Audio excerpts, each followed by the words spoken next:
Welcome to our exploration of Numbers chapter 20. This is a profound turning point in ancient history, marked by deep sorrow, human failure, and the uncompromising weight of leadership. It shows us exactly what happens when immense pressure finally breaks a great leader. The chapter begins in the harsh wilderness of Zin. Immediately, a foundational leader dies. Miriam is buried, casting a heavy shadow of grief over the camp. When an organization loses a foundational leader, the unacknowledged grief often manifests as heightened anxiety and misplaced aggression among the remaining team members.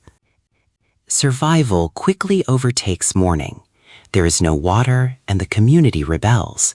They wish they had died, blaming Moses for bringing them to a barren place. In times of severe resource scarcity, an anxious team will inevitably stop viewing their leader as a guide through the crisis and start blaming the leader as the actual cause of the crisis. Faced with overwhelming rebellion, Moses and Aaron do not argue. They retreat to the tabernacle and fall face down in a posture of complete surrender. The most effective immediate response to collective mutiny is not defensive aggression, but a radical, visible surrender that defers the defense to the system's highest core values. God responds with specific instructions. Take the staff, assemble the community, and simply speak to the rock. God promises it will pour out abundant water. Exceptional power requires extreme precision. When executing a high-stakes directive, unauthorized deviations in the method are treated as a complete failure, even if the final result is technically successful. But the constant complaints finally break Moses' patience. In sheer frustration, he lashes out, shouting, "Must we bring you water, you rebels?" He raises his hand and strikes the rock twice. Taking credit for the organization's success out of sheer frustration completely destroys a leader's credibility.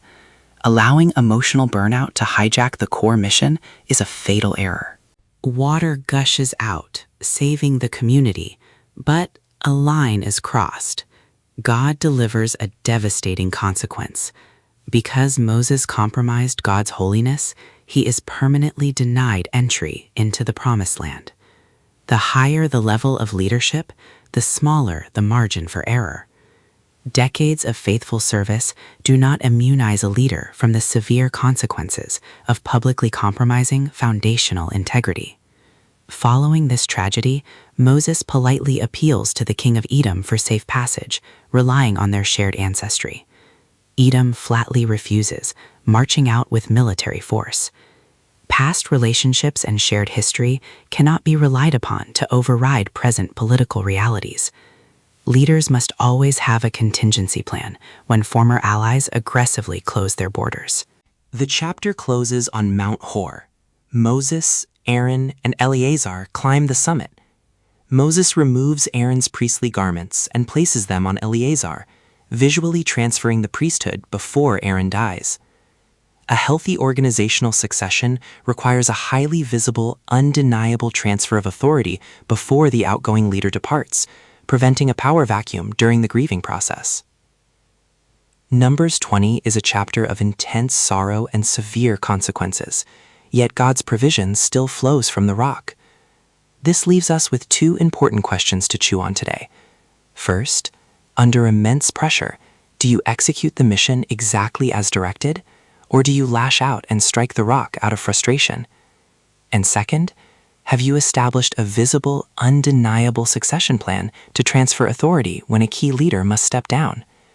Take a moment, breathe, and let them sink in.